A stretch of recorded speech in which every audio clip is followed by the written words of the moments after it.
Estamos começando mais um episódio do podcast mais saudável dessa internet, Kelly. E é bom que as informações que são passadas aqui e todas as que já foram, inclusive, faça parte da sua vida e que realmente transforme a sua vida. É verdade. Vale ressaltar que esta é uma iniciativa do Hospital Adventista de Manaus, que tem sempre aqui bons convidados que estão aqui para compartilhar informações confiáveis. Só que é importante, respeito, exatamente. Só que é importante, Kelly, que essas informações elas se transformem em ações para que isso possa gerar para você e para sua família saúde, bem-estar e qualidade de vida. Para que você viva mais. Exatamente. Kelly, sobre o que nós vamos conversar hoje? Hoje, a informação, todo o conteúdo vai ser para aqueles que trabalham, educam, cuidam desses serzinhos lindos que acabaram de nascer ou que estão nos primeiros anos de vida. Vamos falar sobre crescimento infantil. Olha só, esse assunto muito me interessa, inclusive, muito me interessa. Como cuidar da sua criança? É isso mesmo. E quem que está com a gente hoje, Kelly? Eu tenho o prazer de apresentar para vocês uma das nossas pediatras aqui, que é a doutora Elizabeth Larissa. A doutora Larissa, ela às vezes vai ser conhecida como Elizabeth, às vezes ela vai ser conhecida como Larissa. Eu a conheço mais como Larissa. Doutora Larissa Hidalgo, que é a nossa pediatra, e ela coordena também a parte médica da terapia intensiva pediátrica, que é aqui do hospital. E também trabalha nos consultórios aqui da nossa instituição. Que doutora legal. Elizabeth, doutora Larissa, seja muito bem-vinda. Obrigada pelo convite. Doutora Larissa, eu conheci como Elizabeth, né? Agora vai ficar aqui um conflito de identidade. Eu acho que ela vai atender Elizabeth, pelos dois Eu vou atender de qualquer jeito. Doutora Larissa, vamos lá. A gente tem aqui algumas perguntas para a gente começar o nosso bate-papo e tal.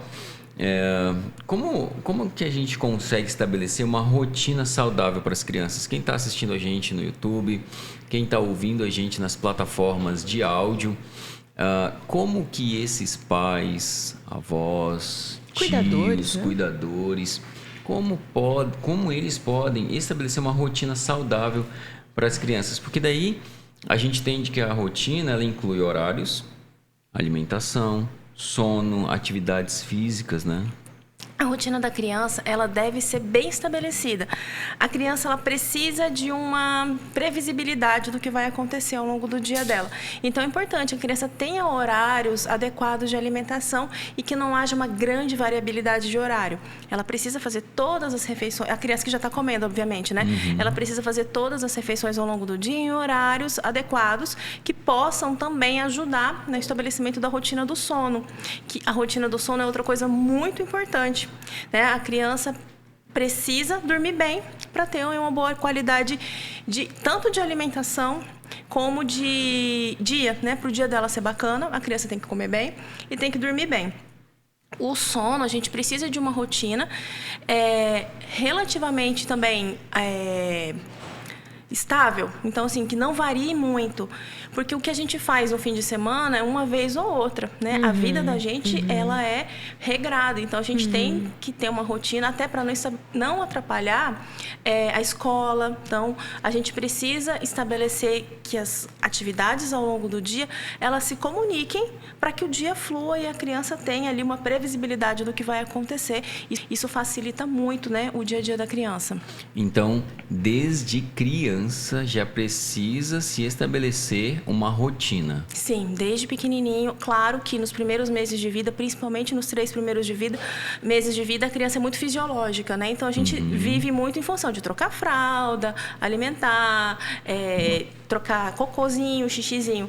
Mas com o passar dos meses, com o passar dos anos, se essa criança já tem uma rotina pré-estabelecida, fica mais fácil. Então, vai chegando a determinado horário, a criança também já vai se posicionando, já vai se portando, sabendo que ela vai tomar banho, vai iniciar um ritualzinho do sono e ela já vai dormir. Então, tudo isso facilita o andamento do dia a dia, principalmente para os pais. Legal. Faz uma adaptação. O corpo também está aprendendo, né? A criança está aprendendo a viver. E a gente consegue moldar isso. Obviamente que não é perfeito, né? Mas assim, uma vez que a gente consegue estabelecer e seguir, não é fácil, né? Parece assim, nossa, não é fácil. Criar uma criança, educar uma criança não é fácil. Então isso exige muito dos pais.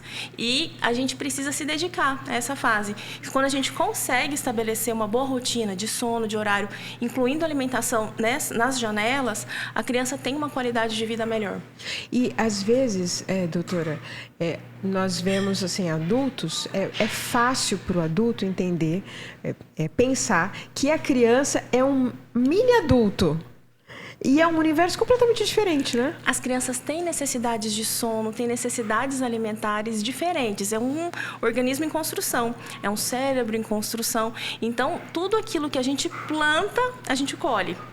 Então, a gente precisa se dedicar, né? Assim, é um trabalho, é um esforço. A gente precisa implementar os bons hábitos, boas rotinas. E isso a gente precisa também ter pra gente. Não? O exemplo vem dos pais. Então, os pais precisam dar um bom exemplo também para que a criança consiga se espelhar. A criança, ela não tem um cérebro preparado para entender, né, como o adulto pensa que a criança deveria. Então, é muito importante que a gente entenda a criança como um ser em construção. Ele está se desenvolvendo. E ela vai ser formada também a partir do exemplo, né? Isso é muito legal. E, doutora, eu falei isso porque, por exemplo, a minha formação, ela é voltada para o adulto, né? Minha formação profissional voltada para o adulto. E quando eu fui entrar nesse universo infantil e até neonatal, é completamente diferente as necessidades de tudo.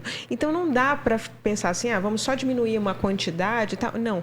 Então, eu colocaria, inclusive, para os de primeira viagem aí, Pode falar que eu estou anotando. Que estude o que é uma pessoa, um ser humaninho que acabou de nascer. Na verdade, dentro da própria barriga da mamãe, né? Isso começa no planejamento gestacional, né? Isso. Então, alguns meses antes de engravidar, a mãe já pode... Quando você vai planejar a gestação, obviamente, né? Então, a gente já pode iniciar um processo de alimentação e programar, né? O que a gente chama de programação metabólica. A gente faz a programação dessa mãe para ela ter uma gestação mais adequada, e isso influencia, inclusive, na introdução alimentar e na alimentação dos primeiros anos de vida, na adequação do paladar. Então, tudo isso é muito importante quando a gente vai planejar uma gestação. Não entender que eu tô grávida, vou comer loucamente tudo que eu puder no mundo, né? Não, se a gente consegue fazer um planejamento, essa criança tem uma probabilidade de uma introdução alimentar mais fácil. Olha só. Então, o crescimento e o cuidado infantil, Diego, começa antes da criança ser gestada e nascer. Exatamente. Eu só quero lembrar aqui que você que está nos assistindo, você que está nos ouvindo, talvez aí no fundo você ouça uns barulhinhos, é porque nós estamos gravando este podcast dentro do Hospital Adventista de Manaus. E o hospital não fecha nunca, gente. Está em movimento aqui. Tem cliente, tem pacientes, os colaboradores estão aqui, os médicos, os enfermeiros, toda a equipe administrativa. Tá tudo acontecendo e a gente está gravando o podcast. Então, talvez você ouça aqui, porque nós estamos em constante movimento, tá bom? Agora, doutora, quais atividades físicas e recreativas são mais benéficas para o desenvolvimento geral das crianças? Porque você falou aí da rotina, e aí a gente fala da alimentação, do sono e atividades físicas, né? Mas quais são as melhores? A atividade física ao ar livre, né, e em grupo, elas são muito interessantes. Isso aí vai variar um pouquinho conforme a idade da criança. É importante que a atividade física ela deva ser estimulada desde a primeira infância, porque o que mais a gente tem, a Kelly, como trabalha com adulto, vai saber adulto que não gosta de fazer atividade física e sofre com isso. E a atividade física é uma recomendação médica, é uma orientação médica, isso faz parte da nossa prescrição. Escrevam isso, atividade física é uma recomendação médica. Isso faz parte da prescrição. Então, os pais, eles não devem considerar a atividade física como um lazer. Então, aquela criança faz futebol, ele é alucinado pelo futebol. Foi mal na escola, vou tirar do futebol. Aí você tira a atividade física que a criança faz como uma forma de punição. Só que você pune o organismo da criança, privando ela da atividade física. Né? A atividade física é extremamente importante. E, da mesma forma, para a gente estimular a atividade física, a gente tem que se dispor de algum tempo. A gente tem que levar, a gente tem que esperar, né? Então, a atividade física ela deve ser estimulada. Dependendo de cada idade, então as atividades em grupo elas ajudam muito para espírito de time, né? Como futebol, vôlei. Então eles ajudam como espírito de time. As atividades coletivas, né? Porque você vai ter um líder. Sim. Então tudo isso ajuda bastante.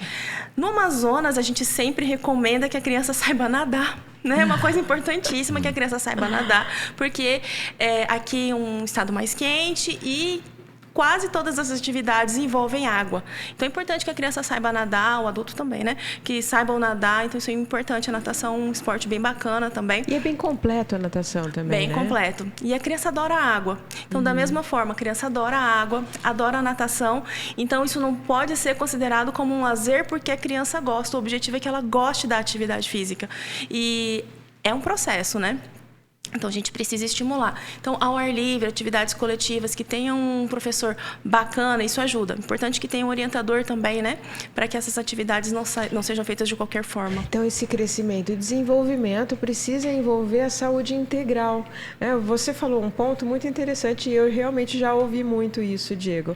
A criança vai mal na escola, tira da parte da educação física ou do esporte, né?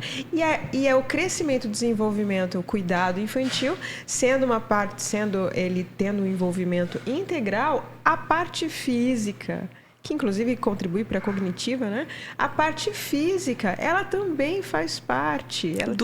Faz parte. Obviamente, o educador vai saber a quantidade de tempo despendida para cada um, mas não dá o foco apenas na parte mental, cognitiva, mas também na parte física e emocional. Agora, tem, ainda mais atualmente, o hobby, o lazer da maioria das crianças ficou sendo preso a um dispositivo eletrônico. Telas. Isso é um grande problema, né? Isso é um grande problema e aflige todas as idades. Então, muito importante... inclusive adultos. Adultos, idosos, né? Então, assim, os dispositivos eletrônicos, eles devem ser usados com muita moderação. Principalmente naquele cérebro em formação. As crianças menores, elas de 2 anos, o ideal é que não tenham contato nenhum com tela. É difícil? É difícil. Não é impossível. Mas é difícil principalmente para aquela mãe que já tem mais de um filho. Sim. E aí tem um filho de 4 anos e acabou nascendo um outro bebezinho agora. Essa mãe é mais difícil ainda. Mas é importante que a gente consiga reduzir o máximo possível a tela das crianças de 2 anos. As crianças acima de 2 anos, eles têm um limite diário, né, dependendo da faixa etária, mas o ideal é que o menor tempo possível. Obviamente, aquela mãe que precisa fazer um almoço, precisa fazer uma janta, precisa dispor de algum tempo e que a criança fique quietinha. Então, você basicamente ceda virtualmente a criança, né? Você apaga a criança. Eu acho que essa palavra foi cirúrgica, ceda, porque realmente a criança fica quieta. Apagada. E aí, vamos falar sobre prática de fato, né? Eu tenho contato com algumas mães e falo, você não dá tela porque você não é mãe. Porque se você fosse mãe e precisasse cuidar aqui, precisa de um tempo para você, se você der uma tela, a criança fica, como você falou, sedada, né? Sedada e fica quietinha, fica ali na dela. Como que a gente poderia colocar, então, na prática, né, doutora Larissa? Então é importante, assim, quando a gente tem uma rotina bem estabelecida, você vai colocar ali um determinado horário, que é o horário em que você vai conseguir tomar um banho, fazer a comida, preparar as coisas que a criança precisa também para existir, né? Uhum. É importante que a gente consiga também planejar o que essa criança está vendo, né? A gente evita ali coisas que tem uma violência. Sim, o conteúdo, e é muito difícil, né? O conteúdo, por exemplo, no YouTube. Às vezes passam algumas coisas que não é para passar, passam como um vídeo liberado para a criança. Entendi. É importantíssimo que a mãe fiscalize o que essa criança está assistindo. Crianças com menos de 4, 6 anos, elas não discernem bem a realidade do que está acontecendo na televisão, né? no conteúdo que ela está assistindo. Então, o que a gente está oferecendo, ele precisa ser claramente fiscalizado. Sim, mas eu acho que nem muito adulto, né? Disseram direito, porque a quantidade de fake news que são distribuídas por aí todo dia. E a quantidade de informações que a gente tem hoje, né? A gente vive um estado ansioso constante pelo excesso de informação que estamos absorvendo constantemente, de uma maneira rápida. E são informações nem sempre confiáveis, porque o que está ali é um recorte. Mesmo uma informação de... o que acontece, as pessoas entram no Google e pegam uma informação sobre algum sintoma, algum sinal, e ela tem um recorte de uma informação. Daquele recorte que é uma coisa pequena, eles constroem uma história mentalmente, até você conseguir desconstruir alguma verdade que não é real. É difícil, né? Então, é muito importante o que a gente consome realmente na internet. E o fato que o que está ali é o que aquela pessoa que está postando ou aquela pessoa que está promovendo aquele conteúdo, ela quer que a pessoa veja, que o cliente veja. Só que é interessante, é um recorte de uma informação. Não é uma informação completa, às vezes não é uma informação confiável, isso vai sendo replicado. E, às vezes, a gente perde até o controle, né? Dependendo de como essa informação é consumida. Então, é muito importante fiscalizar o acesso à internet também. Então, assim, a gente evita que a criança tenha um dispositivo na mão dela. Porque o dispositivo está ali pequeno na mão dela, está ali rolando. E não consegue, gente, assistir uma coisa de mais de 30 minutos, 20 minutos. 30 segundos já mudou, 30 segundos já mudou, 30 segundos já mudou. Então, é uma ansiedade realmente por um consumo de informação múltipla.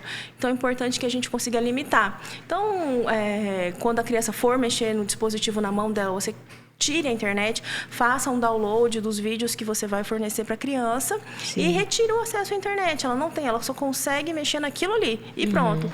Porque eles são muito espertos. Eles sabem mexer melhor que a gente no dispositivo. Né? Então, é importante que a gente consiga limitar o acesso onde for possível. O máximo possível. Uma vez eu estava numa palestra, aquele auditório grande assim e tal. E aí o palestrante já tinha ali os seus 50 e poucos anos e tal. E aí ele foi dar um exemplo tecnológico, doutor. Falou, olha, você pega o seu celular, faz isso, vai na tua loja de aplicativos, configura desse jeito e tal. Todo mundo conseguiu? Aí tinha pouca gente assim levantando, né? A mão, que já tinha conseguido. Ele falou assim, faz o seguinte... Tem algum adolescente, alguma criança do teu lado? Pede para ele fazer aí rapidinho para ti, porque ele vai fazer bem rápido.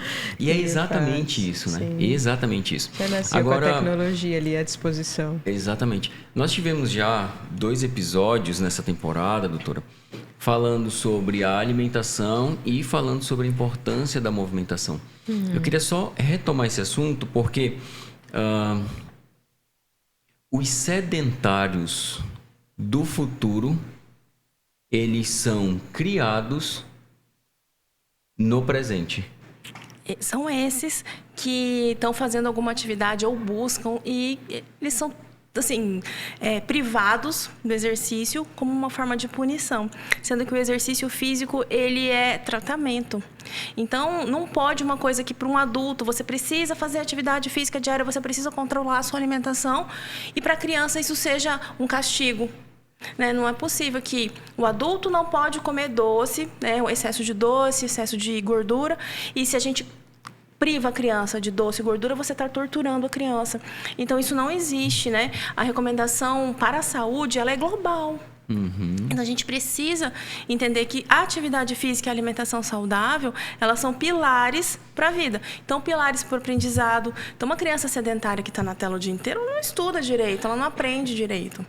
Então, a gente precisa que a criança tenha uma movimentação, a atividade física e a alimentação adequada para cada faixa etária é importantíssimo para o desenvolvimento da criança como um todo, né? Que a criança... ela vai se tornar um adulto. Então, o que a gente está fazendo agora, a gente está plantando nessa criança o que essa pessoa vai colher na vida adulta. Então, isso que a gente faz é amor. Você está amando a sua criança quando você deixa ela fazer atividade física, quando você proporciona... uma alimentação adequada, quando você proporciona uma rotina de vida bacana, você está amando o seu filho, né? Então, assim, é importantíssimo que a gente tenha consciência que aquela criança, ela vai ser um adulto em breve. E não é muito tempo, não demora muito. Passa muito Nossa, rápido. que forte, hein? Eu gostei muito disso. Que forte.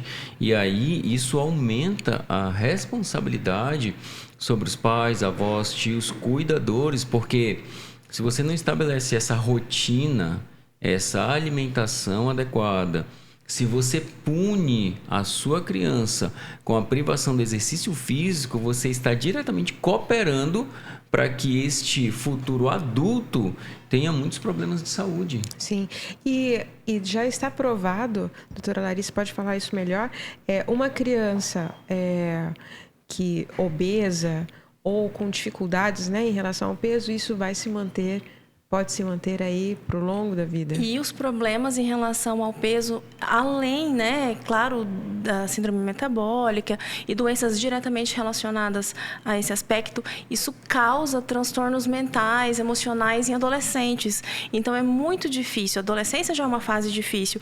Então, se a gente consegue tentar proporcionar que eles passem por essa adolescência mais saudáveis possível, então é mais fácil que a vida adulta se torne mais fácil. Então, assim, com uma quantidade menor de problemas emocionais e psiquiátricos, neurológicos. Então é importante que a gente associe os hábitos de vida saudáveis à parte da vida.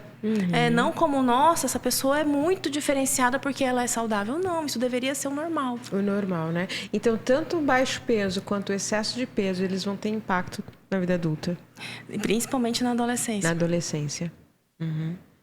Muita informação, hein, Kelly? Olha, você que está assistindo a gente, você que Tá está anotando ouvindo, tudo, espero que você Diego? esteja anotando tudo, porque, ó, eu estou aqui, ó, produção, será que dá para ver aí, ó? Estou anotando Olha tudo lá. aqui, ó, as minhas anotações todas aqui, porque são muitas... vai virar um diário de bordo, isso daí. Pois é, são muitas informações importantes. E eu quero te dar um recado aqui, super importante também. Se você tem interesse em agendar uma consulta ou um exame aqui no Hospital Adventista de Manaus, você pode acessar aí na tua loja de aplicativos, Google Play ou Apple Store, o aplicativo Consulta Fácil. Através desse aplicativo você consegue agendar consultas e exames com os nossos profissionais, inclusive com a doutora Elizabeth. Inclusive com ela, isso que eu ia Inclusive falar. comigo. Exatamente. Agora, doutora, quais são os cuidados de saúde preventivos essenciais para as crianças? É importante. Quais são as doenças, assim, ó, a criança vai ter esse tipo de doença, pra gente saber o que é. Ah, isso aqui dá para prevenir dessa maneira. Então, as doenças mais comuns da infância são causadas por agentes infecciosos, né? Vírus, bactérias. Então, a vacinação é extremamente importante. Manter um calendário vacinal em dia. Perguntar para o pediatra, para o médico que acompanha, quais as diferenças da vacina da rede privada, das vacinas da rede pública, porque tem alguma diferença. Mas o calendário nosso, que é oferecido, né, pelo SUS, é excelente. Então, pelo menos o calendário básico a criança tem que ter completo, isso é extremamente importante. E não cair nas diversas fake news, né? Que a gente acabou de falar. Sim. Que vacinas causam algum tipo de mal, né? Sim. Então, as vacinas, elas são parte importantíssima da nossa vida, né? Então, é importante que isso esteja atualizado e que isso esteja sendo conferido. Sim. É interessante também que a criança faça ali algumas avaliações durante o ano com o pediatra para avaliar o crescimento, o ganho de peso, os marcos do desenvolvimento. No primeiro ano, essas consultas são mais frequentes e elas vêm afastando, né? Conforme a criança vem crescendo um pouco mais. Mas é muito importante que tenha aí um acompanhamento com o pediatra, que o pediatra avalie se está com um desenvolvimento adequado, se tem algum atraso, se precisa de alguma intervenção. De uma maneira geral, doutora, até que idade essas visitas seriam de mais de uma vez por ano, digamos assim? Porque o adulto, uma vez por ano, se for saudável, tá ok. Mas criança e adolescente? No primeiro ano de vida, geralmente as consultas são mais frequentes, né? Mensais? Mensais. Depois que cresce um pouquinho menos, mas geralmente mensal mesmo. Uhum. Depois do segundo ano, a gente vem afastando e geralmente depois de 4 anos, essa consulta ela fica aí mensal, no máximo semestral, dependendo do que a criança apresente. E isso vai até a adolescência? Até a adolescência. Legal. Isso é importante saber, porque você pensa assim, eu estou cuidando bem da minha criança, né? E como você falou, nessas consultas é visto, tem o acompanhamento de peso, de estatura E faz outros exames também? A gente acompanha o desenvolvimento, as crianças que possam apresentar algum marco de puberdade antes da hora ou depois que não apresentem. Então, é importante que essa criança seja avaliada, que ela seja examinada, que façam os exames laboratoriais de acordo com a história familiar, de acordo com cada criança, se ela tem algum fator de risco para algum déficit. Então, tudo isso é importante que a gente individualize, né? E com isso, a gente consegue planejar também. Olha, tem alteração? Então, essa consulta ela não pode ser anual. Então, ele precisa vir mais vezes. Sim. Agora, não, tá tudo bem. É uma criança que está plenamente saudável. Já tem lá 6, 7 anos. Essa consulta já pode ser anual. A não ser que adoeça, que aconteça alguma coisa no meio do caminho, né? Mas é importante que consigam vir pelo menos uma vez ao ano, assim. E tem adolescente que não quer ir ao pediatra? Muitos. Muitos. Adolescente é um mundo à parte, né? Mas tem muitos. Que eles também não querem, mas também não querem ir no médico de adulto, né? O que fazer? Olha só, Kelly, quantas informações importantes, hein? E aí, a pergunta que a gente tinha aqui para a doutora, inclusive, eu acho que no todo ela já foi respondida, inclusive, que qual que é a importância da educação dos pais, né, sobre medidas preventivas, o tanto de informação, o tanto de detalhe que a doutora Larissa já colocou aqui pra gente, ressalta a importância de você, pai, mãe, tio, avô, cuidador, estar bem informado. E eu ressalto aqui o estar bem informado. Bem informado, né?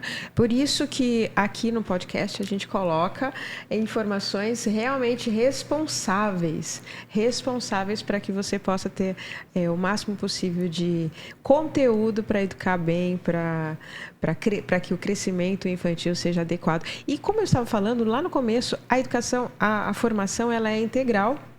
Então, é físico, emocional. Ela é emocional também. Dá para falar um pouquinho sobre isso, doutora Larissa? Então, é importante que os pais e quem cuida da criança entenda que o que a gente faz com a criança, ela absorve. Então, o bom exemplo, falar baixo, não agredir a criança, né? Então, tudo isso influencia na moldagem desse ser humano. É muito importante que os pais liderem pelo exemplo, né? Porque o que eu falo tem valor, mas o que eu faço, isso tem muito mais peso. Muito, né? muito mais peso. Então, é muito importante que os pais eles consigam liderar pelo exemplo. Então, um pai que respeita a mãe que respeita o pai, que essa família se respeite mutuamente. Então, é muito importante que isso venha dos pais que são os gestores do lar, né? Então, e o lar deve ser saudável. Então, é importante que consigam equilibrar, né?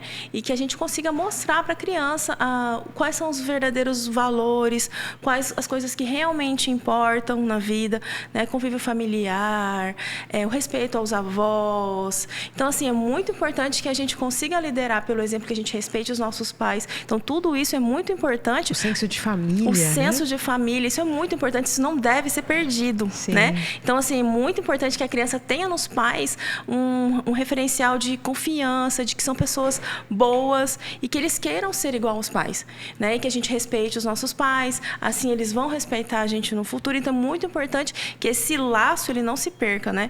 E com o acesso à internet, isso tudo tem ficado mais difícil. Mais individualista, né? E alguns tipos de, como é que eu posso explicar? Ideias que vão sendo propagadas em pessoas que ainda não têm maturidade suficiente para absorver determinados conteúdos e vão assistindo. Então, é importante. Outra coisa da tela que eu acho que eu esqueci de falar é que atrapalha diretamente no sono e na alimentação. Então, assim, o excesso de tela, principalmente de 2 a 3 horas antes do ritual do sono, isso já faz uma estimulação, né? De micro-ondas cerebrais, assim, já faz uma estimulação que dificulta um sono tranquilizador, um sono reparador. A alimentação da mesma forma. A gente não deve se alimentar assistindo televisão, vendo celular, né? Que é uma coisa extremamente incomum. Você tem que saber o que você está comendo, olhar a sua comida. Ter a concentração plena, a atenção plena ali, né? Principalmente uma criança que está aprendendo a comer. Então, uma criança de 6 meses, ele não pode só abrir a boca e engolir. Ele tem que saber o que ele está comendo. Ai, ele não que pode estar fantástico. distraído, olhando ali, né? Olhando a televisão e abrindo a boca e fechando. Não. Ele tem que saber que ele está comendo o franguinho, ou a cenoura, a batatinha, o que for. Ele tem que aprender Identificar o que é sabor aquilo, do né? alimento e apreciar a refeição. Que a refeição ela deve ser apreciada em família. E ele não é um hábito mecânico, né? O que vem se tornando, né, ao longo dos anos. Doutora, eu tenho uma dúvida aqui, né, sobre essa parte aí da saúde mental, saúde emocional. Para os pais aí que estão assistindo, que estão ouvindo a gente, como deve ser o lidar com algum tipo de suspeita de autismo, TDAH, como que deve ser o comportamento do pai, que ação esse pai e essa mãe devem ter, esse cuidador?